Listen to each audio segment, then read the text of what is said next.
Head Harku valla elanikud, tere tulemast osa saama Harku vallavalitsuse esimesest infotunnist, mis läheb seekord eetrisse Tabasalu raamatukogust. Meiega on vallavanem Erik Sandla ja abivallavanemad Vello Viilburg, Kadi Soop ja Riho Saksus. Räägime täna natukene valla lähiaja plaanidest ja käsitleme ka mõnda päevakajalist teemat. Erik, sa oled nüüd 4. korda tagasi Harku vallavanema rollis. Mis mõtetega sa ametisse naasid ja millised eesmärgid vallavalitsusel lähiajaks on? Jaa, tere ka minu poolt.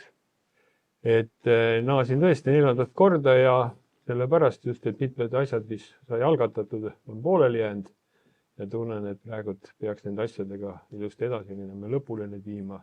Aga ega neid uusi plaane mujalt võtta ei ole, kui ikkagi sõlmitud koalitsioonilepingust, mille me alles sõlmisime mõni aeg tagasi, 6 aega tagasi vist, et tegelikult seal on meil olulised asjad ära toodud ja need lähevad meil ka eelarvestrateegiasse ja valla tegevuskavasse ja arengukavasse ja suuremad asjad, nagu on siin kuulda olnud, on lähiajal meil valmiv uus vallamaja, just sai valmis Meriküla trepp, mis oli siin 6-7 aastat oli töös ja mitmed uued objektid, et kavandame ka siin uut Tabasalu kooli ehitada laiemaks ja samamoodi spordihall on meil üks oluline teema.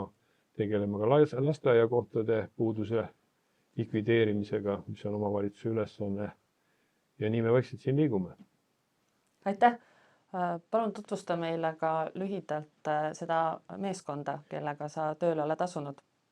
Jah, mul on rõõm tõdeda, et meil on hästi tugev meeskond, kes sai kohe härjal sarvist haarata ja tööle asuda. Minu paremal käel istub siin meie legendaarne abivallavanem Vello Viilburg, kes on siin juba meie taasiseseisvumise järgselt selle valla üks esimesi töötajaid ja tema tegeleb rahanduse ja haldusküsimustega. Siis minu vasakul käel on siin ka meil on üks naisterahvas meeskonnas, kes on uus liige, Kadi Soop, kes on hästi tugev hariduse ja kultuurivaldkonnas. Ma juhin hariduskultuuri ja on endine siis Tabasalu kooli õppejuht, tunneb kõiki allasutuse juhte ja lisaks on meil ka Riho Saksus, kes on meil planeerimise, ehituse ja maakorraldusega ametis. Nii et Erik, Vello ja Riho on inimestele juba mõneverra tuttavad. Kadi, sa oled hariduse valdkonnas pikalt toimetanud, aga abivallavanema rollis nüüd esimest korda, et räägi meile palun paari sõnaga, mille ees hakkad vastutama ja mis sinu valdkonnas lähiaja prioriteedid olema saavad? Minu vastutusvaldkonnad on hariduse tugiteenused, kultuur ja sotsiaal.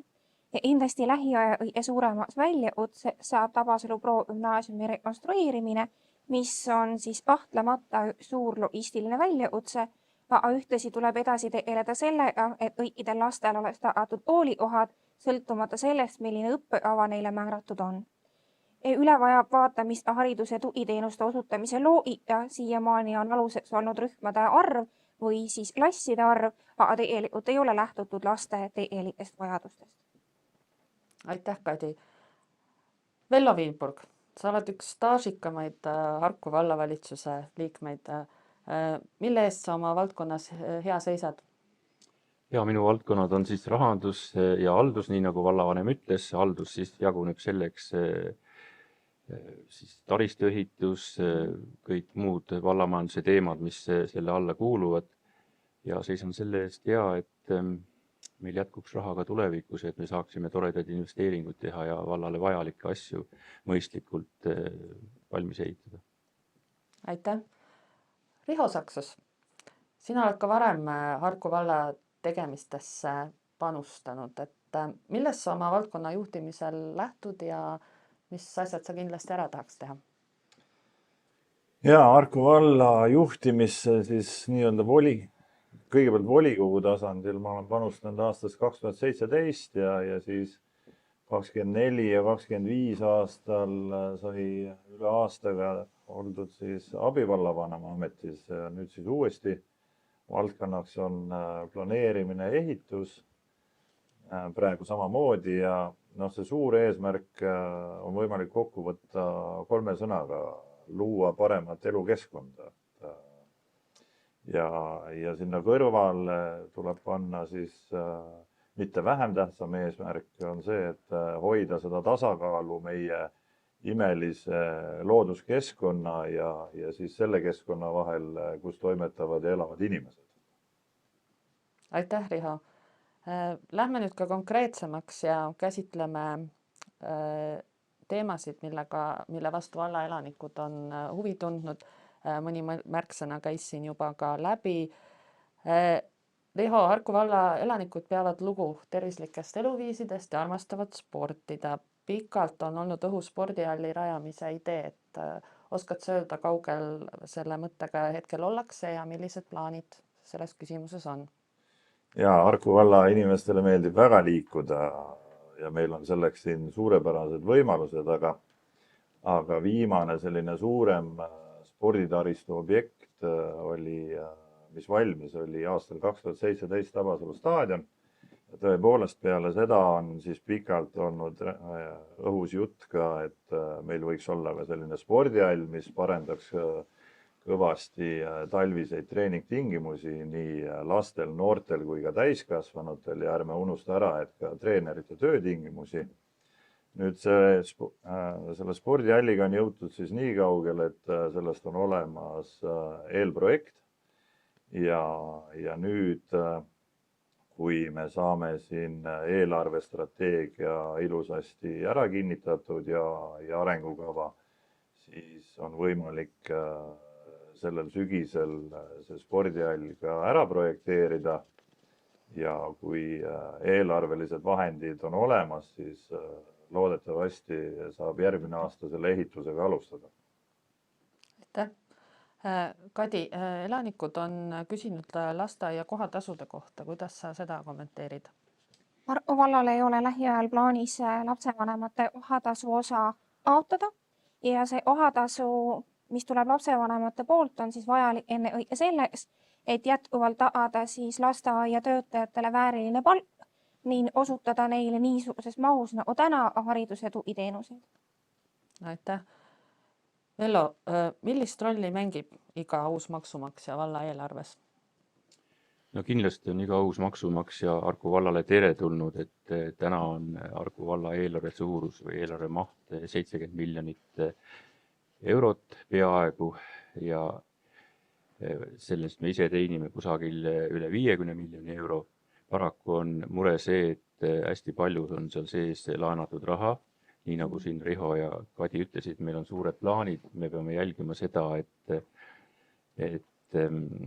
see laenu, me ei läheks laenuga liiga ahneks ja me mõistlikult raha laenaksime ja iga elanik, kes meile juurde tuleb, toon sellise piltliku näite, et uus elanik või uus maksumaksja, kes Harku valda tuleb, kelle brutokuupalk on 3000 eurot kuus, siis riik annab meile 10,23% sellest, mis on siis 307 eurot 20 senti.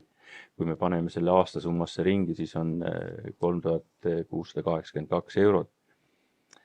Mis tähendab siis seda, et kui meil näiteks keskmine lasteaiakoha arvestuslik maksumus on 659 eurot, siis me peaksime 2 uut valla elanikku saama endale registrisse, siis me saame ka ühe lapse panna lasteaeda ja tema kulud on siis nagu kaetud maksumaksja poolt.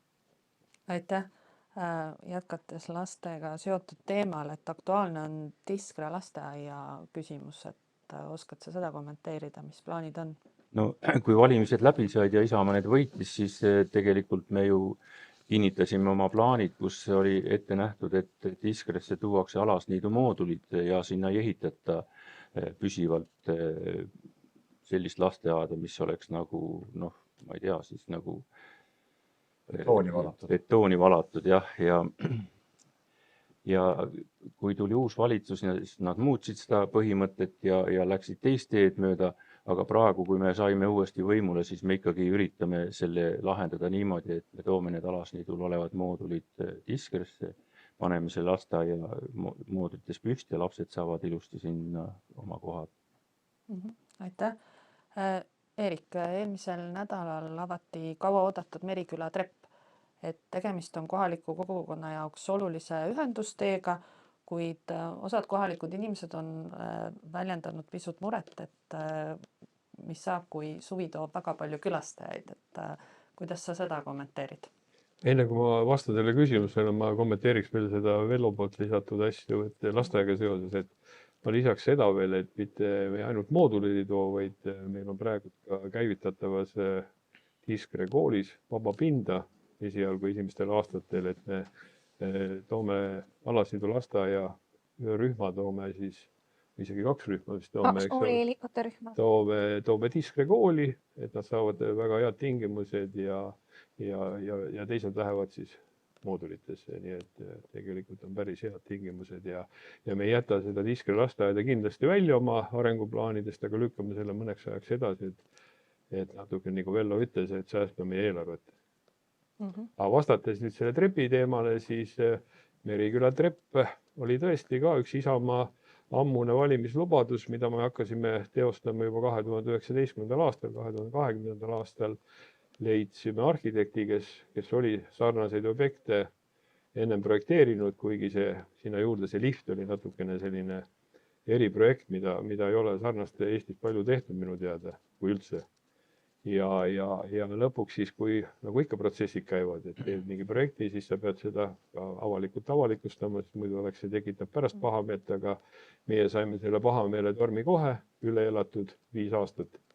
Käisime siin kõik kohtuastmed läbi, aga nüüd on nii nagu ikka demokraatlikus ühiskonnas. Kõik on läbi mängitud ja hetkel on see meil püsti ja avatud ja ma arvan, et praegu on kõik rõõmsad ja see, et seal alguses võib-olla hästi palju neid uudishimulikke käib, et ma arvan, et peame selle suve jooksul üle elama ja kui inimene ühe korra ära seal käinud, siis ma arvan, et ega ta sinna niisama seda treppi vaatama ei tule 2. ja 3. korda.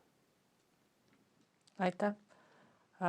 Suur suvi ootab meid kõiki peagi ees, et ma nüüd küsingi vallavalitsuse liikmetelt, et mida te Harku valla inimestele eelolevaks suveks soovite? Erik?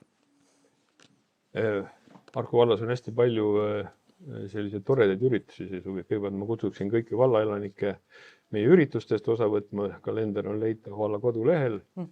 Ja esimene suur asi on meil, mis on suur au, et üle 10 aasta on Harku vallal õigus korraldada maakaitsepäeva, mis käib siis niimoodi kodukorda erinevates omavalitsuses. Nüüd jõudis jälle kord meie kätte, ehk siis 23. juunil toimub maakaitsepäev meil siinsamas kõrval Tui pargis.